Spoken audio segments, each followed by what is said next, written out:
So Southern cooking has a reputation for not being healthy. Is that true? I think it's a mix. I think you do get more of the you get more inclination to butter and fried things often, but there's so much good produce. Like I've never had better access to produce than when I lived in Alabama, and then secondary was North Carolina.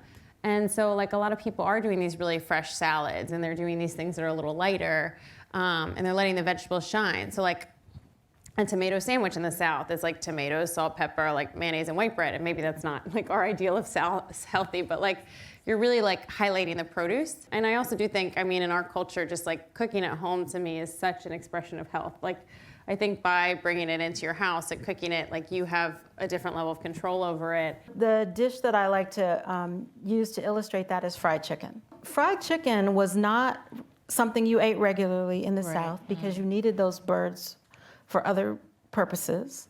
So eating chicken on a Sunday was a very special occasion. When they did fry it, they were not using a deep fat fryer. They were using a skillet with a half full, smaller amount of oil in it. They were pan frying, not deep frying. Which is a commercial. That's a commercial intervention that happens because you need to produce a lot of it quickly. You heat and cool the oil all day, and you're creating carcinogens in that oil because it's not intended to be heated to that extreme and then settle down and then reheat it again the next day, and like so you're creating all of these problems, not to even mention the growing birds in this industrialized food complex. In the hen house, right? They were free range, we call them. So there's a lot of perceptions about Southern and thus soul food that are rooted more in what happened to that food when it left the home than what is really inherent in the food.